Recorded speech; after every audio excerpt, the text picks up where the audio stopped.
kapag siya ay nakita. Kinikilig akong talaga.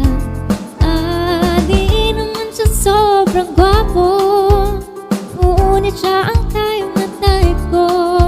Bakit ba ganito ang nag-arama ng puso ko? Minsan siya ay nakausap, ako ay parang nasa ulap. Nang ako'y kanyang titigan, sa puso ay anong sarap. Tunay na kapag umibig, lagi kang mananatiling